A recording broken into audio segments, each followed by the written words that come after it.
Hi everyone, hope you are doing well from wherever you're watching this channel, depending on your time zone. Right now, we have a Kenya Kwanza government. But there is a narrative the UDA party is advancing off late. And their position is that in 2027, they want to go on ballot as a UDA party, but not going into a coalition. I don't know if they mean it serious, but seemingly, they want to try what Uhuru Kenyatta did in 2017 from the Jubilee coalition to Jubilee party. So in as much the UDA party, through their chairman, Johnson Mudavadi, and the team are making this noise, the other political parties are coming out to say no to merging of these political parties. Remember, Ruto Mudavadi is no longer the ANC party leader. And the ANC is finally sending out a clear message on their position towards the 2027 general election. They have seriously indicated a big no to merger of ANC party with any other political party. And this is what ANC party posted when they were handing over the ANC party leadership to the new man in the house, Issa Timami, the Lamu governor. The party's top brass and the leadership structure have officially welcomed the new acting party leader, His Excellency Issa Timami, at the party headquarters in a colorful ceremony. The new party leader is expected from now on to take full charge of the party operations, streamlining coordination and structure party activities in line with the party convention laws. On behalf of the leadership of the party, we take time to congratulate His Excellency Timami and wish him the best of luck as he take up the helm of party leadership, championing and steering vibrancy, visibility, and tremendous growth. There are mentioned people who are present during that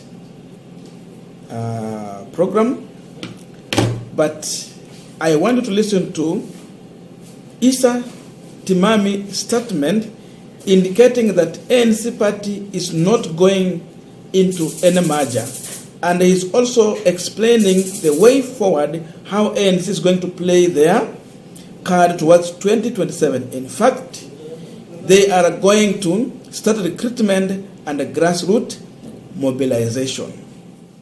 The brave, and I believe all of us here are brave. That is why our party has survived. We will ensure that we re-energize our party. I want to assure the party fraternity and all Kenyans that there is no issue that ANC will fold. ANC will remain, we will be vibrant, and we are there to stay. And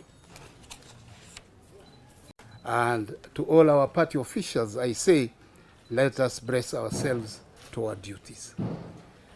I will soon be meeting all the party leadership. We shall soon go for a retreat where we shall analyze what happened, what went wrong, why we performed poorly.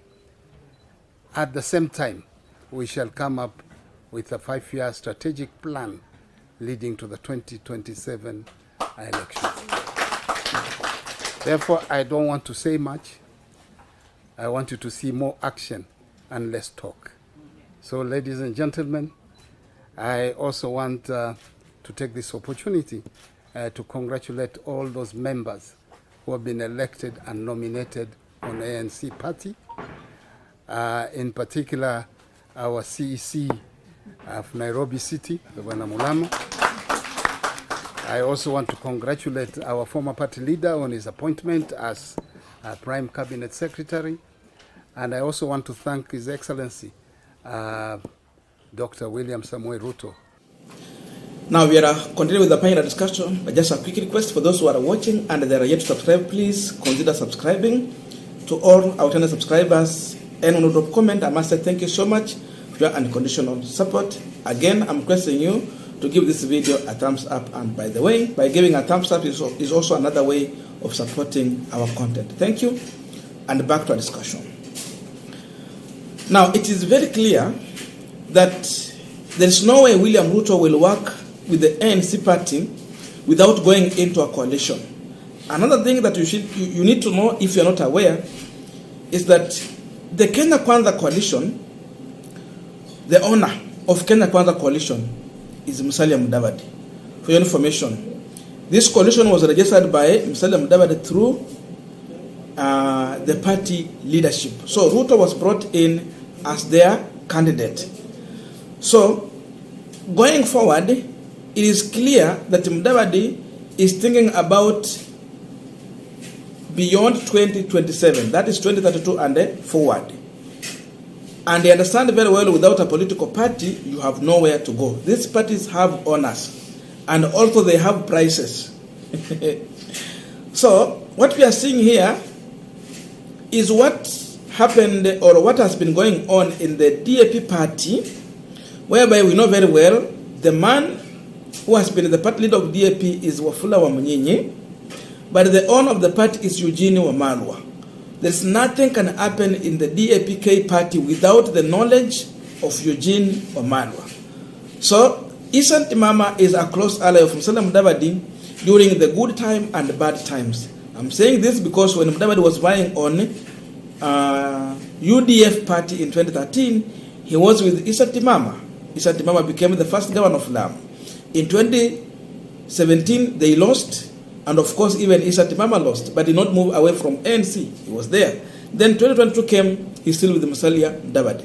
So this one is one of the trusted member in ANC party, and that's why Mudavadi is putting him there as the acting ANC party leader. But the truth of the matter is that there is nothing will go through the ANC party without the knowledge of Musalia Mudavadi. And even up to now, Mudavadi, as the prime cabinet secretary, he is still working in the ANC office. He is yet to go to the railway station headquarters office. So that tells you that Musalia definitely is the owner of ANC party. So this is a clear message. Ntimami is sending to William Ruto from Musalia Mudavadi. They are not going to collapse the party. They are going to rebuild the party and do the grassroots mobilization of the party ahead of 2027. Even UDA party is planning of the same. They announced they will do recruitment, and they're going to conduct their elections. So ANC also is going to prepare on the same.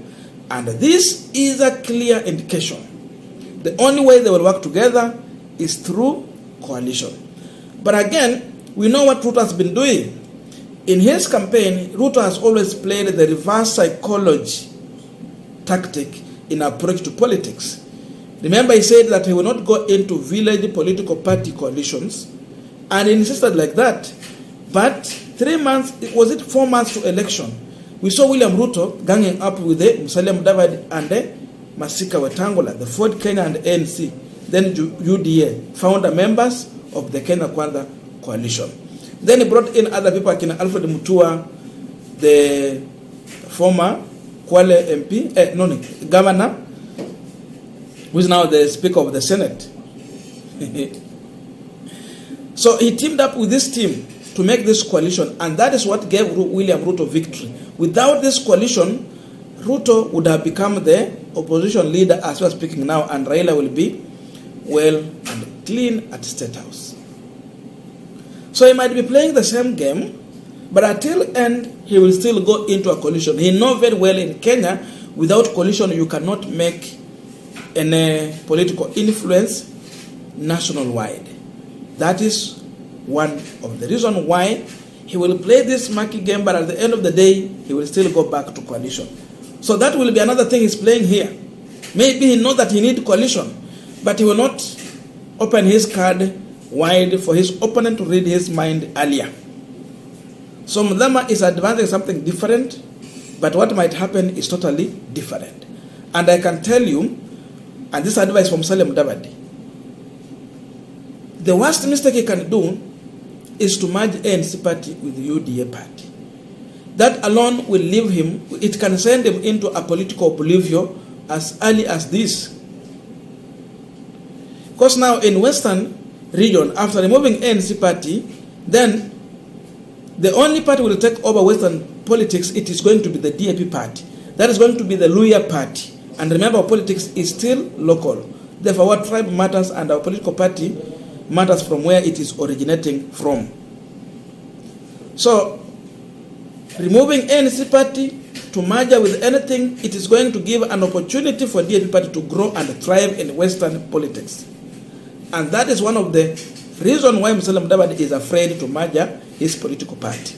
So the move is good for me, but again, they need to do a lot of work, and he needs to use money to popularize for the party. If kama atakuwa mkonogamu kama last, then he should prepare for the worst, like what happened. Thank you. See you in the next video, but let us meet in the comment section.